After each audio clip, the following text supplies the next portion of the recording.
Telespectadoras, telespectadores da Rede Previdência, retomando, seguindo, dando prosseguimento às entrevistas da revista da APREV, Associação da... a revista científica, né, da APREV, a Associação da Advocacia Previdenciarista de Pernambuco. E hoje nós temos a doutora Helena Laranjeira entrevistando, que vocês já conhecem muito bem, né? Só lembrando que a APREV me deu a honra de coordenar uma revista científica. Essa revista está disponível no site da APREV para download e a gente está aqui numa série de entrevistas com vários autores de artigos. E Helena Laranjeira, já conhecida de vocês, é uma afiliada especialíssima da advocacia pernambucana, porque ela mora no Rio Grande do Sul, querido estado do Rio Grande do Sul, né? O estado da Revolução Farroupilha, o estado da legalidade, o estado de um povo maravilhoso, competente, guerreiro e aguerrido. E doutora Helena Laranjeira, que você já conhece do Ao Vivo Doutor, que faz aquela parceria brilhante com o Ney Araújo, é uma jovem e promissora advogada. E o tema dela foi sobre dano existencial, tá? Dano existencial e indeferimento de benefício por incapacidade. Deixa eu ler aqui, para ser bem fiel ao título. Controvérsias... Não. A aplicabilidade do direito do dano... Desculpa. A aplicabilidade do Instituto do Dano Existencial ao direito previdenciário brasileiro quando ocorrer erro no indeferimento dos benefícios previdenciários por incapacidade, né? Doutora, o que é que te motivou, o que é que te inspirou, o que é que te fez vontade, deu vontade de você estudar esse tema e, consequentemente, escrever este artigo? Oi, primeiramente, obrigada pelo convite para participar dessas entrevistas. Eu fiquei muito feliz de poder participar e falar um pouquinho do que me levou a escrever o meu artigo, porque, na verdade, foi bem inusitado. O existencial é um instituto bem desconhecido aqui no Brasil, ele é muito pouco aplicado no direito do trabalho, já vou passar para isso, já vou falar sobre isso, mas ele é um instituto que nasceu no direito italiano, então eu nem tinha conhecimento do instituto, né, até eu fazer a minha primeira pós-graduação, que era em direito do trabalho e direito previdenciário. Eu conheci o Instituto quando eu estava fazendo a primeira parte da minha primeira especialização em direito do trabalho, porque o que me motivou a escrever sobre isso, agora já vou levar, foi primeiramente a questão do excesso de trabalho, então eu estava na matéria de trabalho, e uma coisa que me intrigava muito era quando o funcionário trabalhava tempo demais, né, quando fazia horas extras demais, e quando, em função disso, tinha muito cansaço, não tinha tempo de lazer, de descanso, de estar com a família, enfim. Então, eu fiz um artigo sobre a questão do excesso de horas extras, né, do excesso do período de trabalho, assim, versus dano moral. No segundo semestre, né, na verdade, nesse primeiro semestre, o professor me apresentou, então, não faz sobre dano moral. Vamos, ao invés de colocar o dano moral, vamos trabalhar o Instituto do Dano Existencial. E eu nem conhecia, nunca tinha nem ouvido falar, assim, nem o nome, nem a expressão. E esse professor me deu um livro dele, que é sobre a questão do dano existencial, aplicado na trabalhista, né, na questão do direito do trabalho. Então, eu comecei a estudar o dano existencial. E eu achei muito interessante, porque o dano existencial, ele é um instituto de dano imaterial que ele trabalha a questão da pessoa ter o seu projeto de vida, colocando bem em palavras simples, ter o seu projeto de vida frustrado em função de alguma questão exterior, no caso de trabalho, em função do empregador impor a ele muito tempo de trabalho. E eu adorei o tema, assim, desenvolvi, então, primeiro a questão, no primeiro semestre da minha pós-graduação, eu desenvolvi o dano existencial com relação às horas de trabalho excedentes, assim, demais, que pesassem demais para o trabalhador, e deixando com que ele não tivesse tempo para desenvolver as suas atividades, o seu projeto de vida, suas vidas de relações. E no segundo semestre, então, eu tinha que trabalhar a questão eu tinha que trabalhar um artigo no direito previdenciário, que era a segunda parte da minha pós-graduação. A primeira é um semestre de trabalho, a segunda é o semestre previdenciário. E eu comecei a pensar e achei que a gente podia também pensar em aplicar o Instituto no direito previdenciário quando ocorresse o indeferimento errôneo em benefício por incapacidade. Porque os benefícios por incapacidade são comumente indeferidos administrativamente e muito comumente também reestabelecidos ou concedidos quando é negativa, né, no judiciário. E eu pensei, é uma brecha para se aplicar esse instituto também. E aí eu desenvolvi a tese, né, com base que já há essa aplicação no trabalho já tem mesmo decisões do TST aplicando o dano existencial, então no direito brasileiro já há aplicação do instituto, muito pouco, mas há, nesses casos, por exemplo, que eu falei do excesso do período laborativo, né, no dia, enfim, na semana, no mês do empregado. E eu puxei, então, para a questão previdenciária, daí que eu desenvolvi a minha tese. Então, na verdade, eu só desenvolvi a minha tese, eu achei isso muito interessante, porque eu tive um semestre de direito da minha pós-graduação em direito do trabalho, que é uma área que eu nem queria seguir, mas que foi a pós-graduação que eu achei na época para fazer. Então, foi aí que eu desenvolvi. Foi porque eu tive acesso a um professor de trabalho que me apresentou o Instituto do Dano Existencial. Muito interessante. E parabéns aí por essa coisa de articular o conhecimento de uma área para outra. É uma necessidade muito grande da advocacia e dos profissionais do direito. Doutora Helena, o que é propriamente o dano existencial? Conta para a gente assim, fala um pouco mais para a gente sobre esse instituto, sobre o conteúdo desse instituto. Tá. O dano existencial nasceu na Itália, né? Ele é um instituto, ele é um dano imaterial. Aqui no Brasil, o dano imaterial é sinônimo de dano moral, né? Para a gente não trabalha outro tipo de dano que não seja o dano moral. O dano existencial ele é muito interessante porque ele visa proteger o projeto de vida da pessoa, o que a pessoa planeja e projeta a si, como a vida e aí a gente divide em duas coisas, o projeto de vida e vida de relações. O projeto de vida é o que a pessoa visualiza, por exemplo, o que ela vai fazer no seu tempo, o que ela vai fazer na sua vida, o seu desenvolvimento, o seu curso natural do que ela imagina que vai fazer. E a vida de relações é a questão familiar, social, né? Que a gente tem, todo ser humano tem, em geral, uma família, tem a questão dos amigos, enfim. Então, a gente vive uma vida um projeto de vida, tanto, eu divido, né, porque a gente tem a vida laborativa, que é o trabalho, a gente tem a vida familiar, a vida social, e a gente também tem os nossos anseios por nós, né? E, então, assim, o que esse dano existencial ele visa proteger? Que a pessoa não tenha frustrado os seus projetos, o seu projeto de vida, que ele anseia para si, em função de questões alheias à sua vontade, que no caso do meu trabalho, o primeiro trabalho que eu fiz do dano existencial seria o empregador, que impõe a ele horas extras, que a gente sabe que a norma coloca no máximo 2 horas extras por dia, né, 10 por semana, mas também a gente conhece que, em geral, isso, e mesmo assim, mesmo podendo, né, as horas extras excederem 2 horas por dia, eu defendo que, na verdade, isso deveria ser uma exceção, né, porque senão o funcionário fica 10 horas por dia trabalhando, sobram 14 horas no dia, e se formos distribuir isso entre o de manhã, o período do meio-dia e de noite, não sobra muito, e dormir, né, porque o empregado precisa dormir. E até só voltando um pouquinho, assim, na época que se lutava pelos direitos trabalhistas, existia uma música em inglês que falava 8 horas de trabalho, 8 horas de descanso e 8 horas de lazer. Né? 8, 8, 8 dá 24. Então, a necessidade de haver um equilíbrio, né? Se o empregado ele fica fazendo muitas horas extras, ele não tem esse equilíbrio.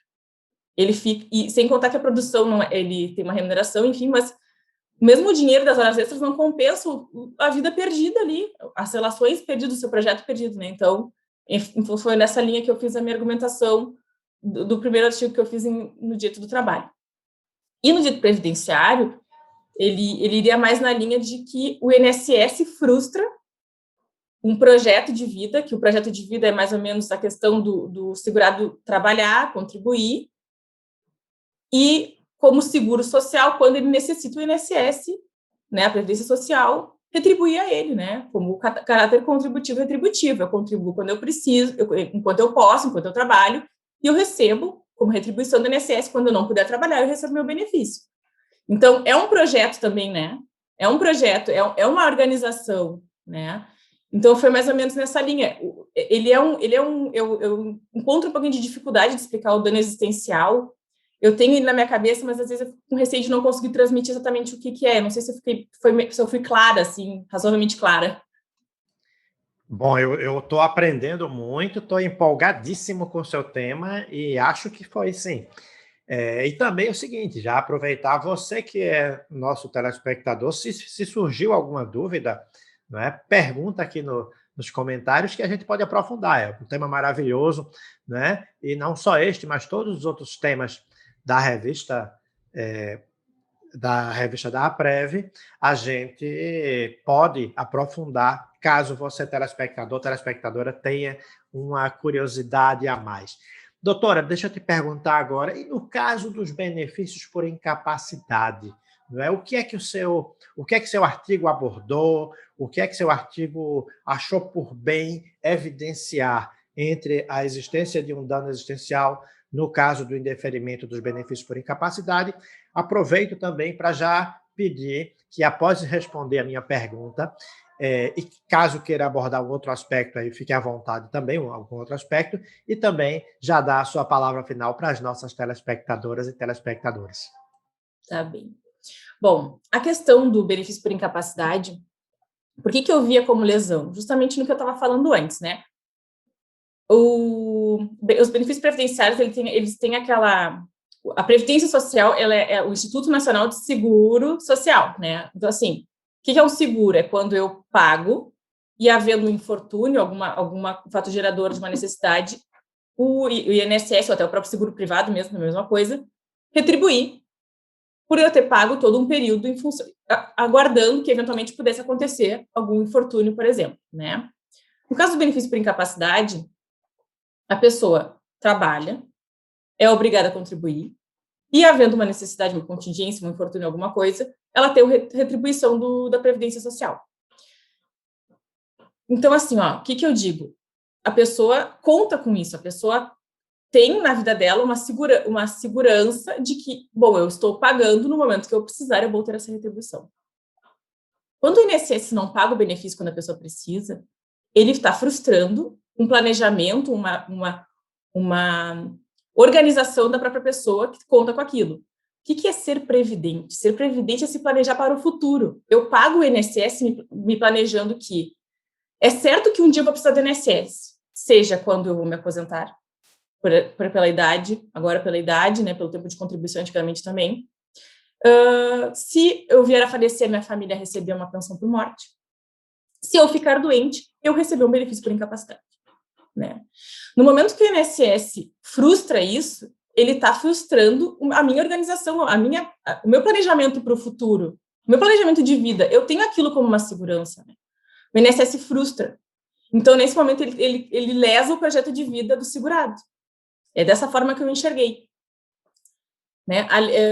Então, assim, nesse momento, eu enxergo claramente uma lesão, né? A gente tenta, muitas vezes, aplicar o dano moral e em geral, em ações autônomas, eu acho que eventualmente se consegue, mas eu vejo que se usa muito junto em ações para aumentar o valor da causa e fugir do GF, mas nesses casos o dano moral sequer é analisado corretamente, né? Entendo que que o juiz nem dê, na verdade, grandes atenções. Bom, então tá, eu tenho um projeto que é eu me organizo, eu espero que o INSS retribua, caráter contributivo, retributivo, eu contribuo quando eu posso, o INSS retribui quando eu preciso, e isso não acontece.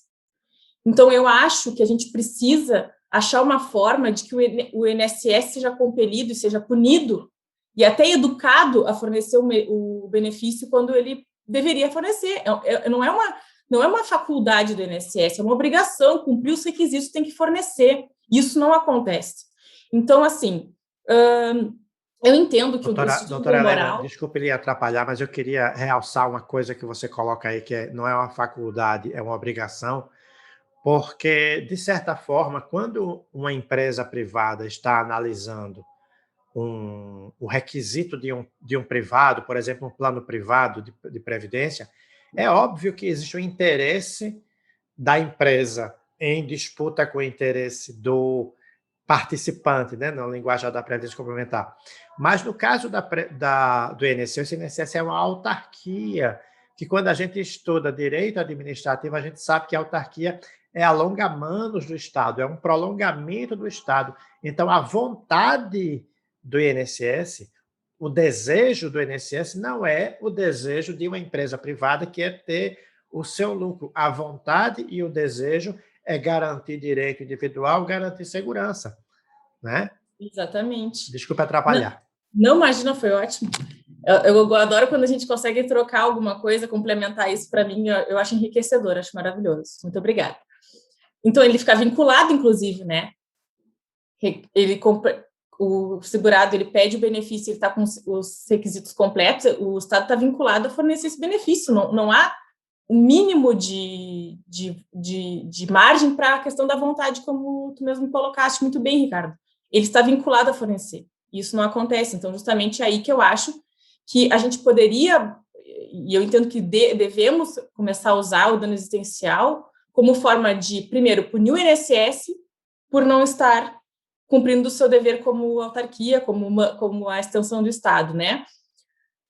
2, educar o INSS, porque assim, ó, no momento que começar, que infelizmente tem que pesar, muitas vezes o peso tem que ser financeiro, educar o INSS a começar a fornecer os benefícios quando deve, porque ele não tem nenhum prejuízo quando ele não defere, entende? O INSS simplesmente não fornece benefício, paga atrasado depois, ok, com uma correção monetária ali, mas ele não tem um prejuízo em pagar depois. Quem fica prejudicado é o segurado, que fica sem a sua verba alimentar, né? Então, é um grave prejuízo.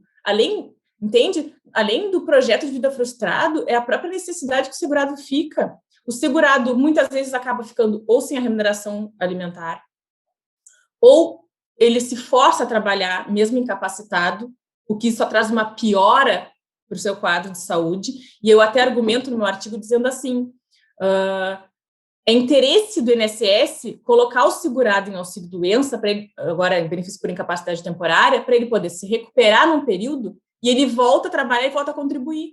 Se o segurado fica forçado a ficar em situação de incapacidade trabalhando, ele pode vir a ficar pior, desenvolver uma incapacidade permanente e aí não voltar a contribuir. Então, é um ganho dos dois lados, entende? Até assim, é um ganho do INSS se o segurado volta a contribuir depois de alguns meses de afastamento, e é um ganho para o próprio segurado. E outra coisa que eu digo, assim, né, que eu converso, ninguém se planeja, o planejamento de vida de ninguém vou ficar doente e me encostar no INSS.